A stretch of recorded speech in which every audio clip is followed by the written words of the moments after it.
Welcome back to Movie Health Community. Keep in mind, nothing posted by Movie Health Community is medical advice. Nothing posted by Movie Health Community has been evaluated by medical professionals. Gran Turismo is the new Neill Blomkamp racing movie, based on the true story of Jann Mardenborough being one of the best Gran Turismo racers in PlayStation, rising to the ranks of a real racer based on how good the simulation of the Gran Turismo game is. First off, is this movie safe?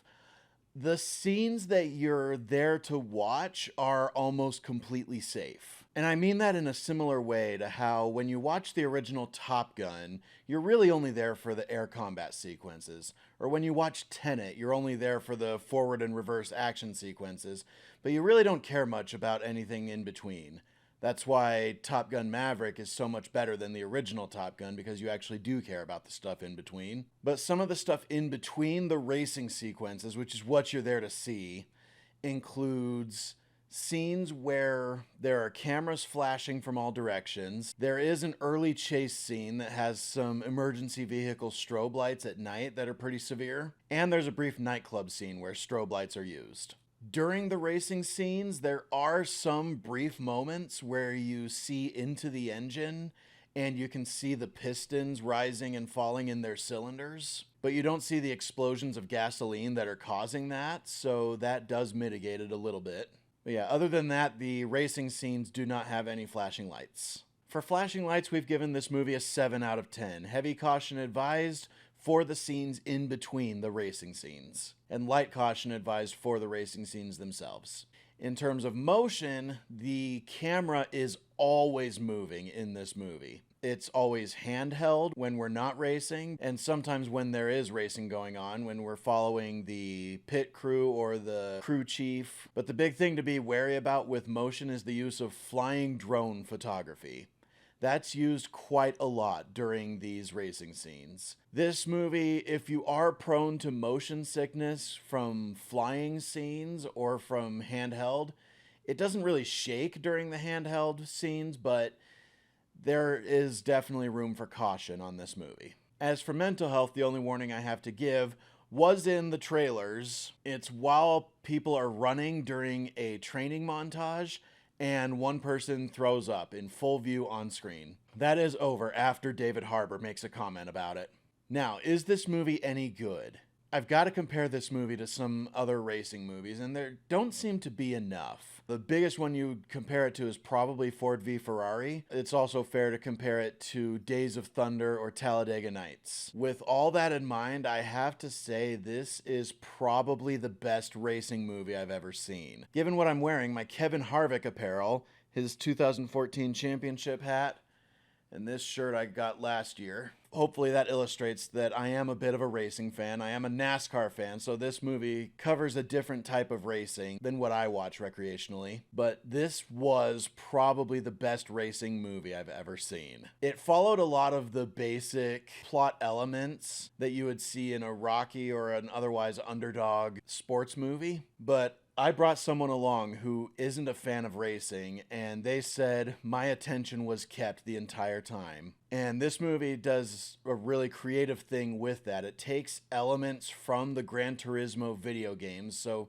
things you would see in a video game, like where the ideal line you're racing on is. You see the main character picturing that. It uses indicators above certain cars to let you know who's in which place, who's ahead of the car that we're following. Mostly it's used to point out the car that we're supposed to be following. And so that's just a really good effort to do exactly what draws me to NASCAR in the first place over other forms of racing, because I will admit, other forms of racing are probably more exciting than NASCAR, but when I watch NASCAR, I never have trouble distinguishing one car from another because of the heavy difference in color, the high visibility of the numbers. But when I watch other forms of racing, I cannot tell one car from another, so I don't know who I'm looking at when I'm watching. One of the big credits I have to give to Neill Blomkamp, not just for Gran Turismo, but it definitely shows in Gran Turismo. But for all of his other movies, District 9, Elysium, Chappie, he is one of the best directors when it comes to using CGI. Gran Turismo used a lot of CGI for sure, and there were some places where it was obvious, but there were other places where I'm convinced CG was used in a not very obvious way,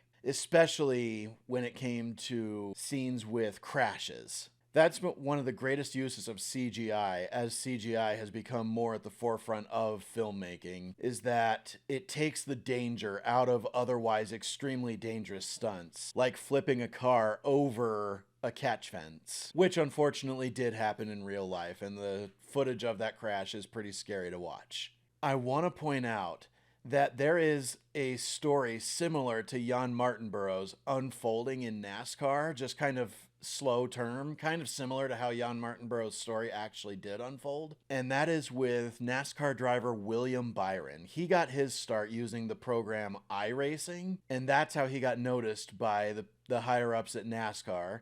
And right now, he is one of the top drivers in the NASCAR Cup Series. He has 5 wins this year, including this most recent week, which brings his total up to 9. I actually was in person at Las Vegas when he got the first of those 5 wins this year. He is definitely among the favorites to win a championship this year in 2023, after getting his start racing virtually. So that's a cool thing going on my corner of the racing fandom. Anyway, I've sidetracked on that long enough. I'm going to give Gran Turismo an A+. That's just how much I loved this movie. So if you're a racing fan, this is essential viewing. Thank you so much to all of our viewers, all of our subscribers, and all of our followers on Facebook and Tumblr, and all of our patrons over on our Patreon page, whose names are scrolling on the screen like credits right now. Thank you so much for making all of this possible. Be sure to like this video, hit the subscribe button, click the bell icon to be notified when we post new videos, and leave a comment down below if you have anything to add to the conversation, especially if you disagree with anything I've said here. Also, just a heads up, this YouTube page, I probably won't be posting on it next week when The Equalizer 3 comes out, because at the end of this month, I am moving across the country and moving back to where I grew up. So Utah, thank you so much for enabling the beginnings of Movie Health Community.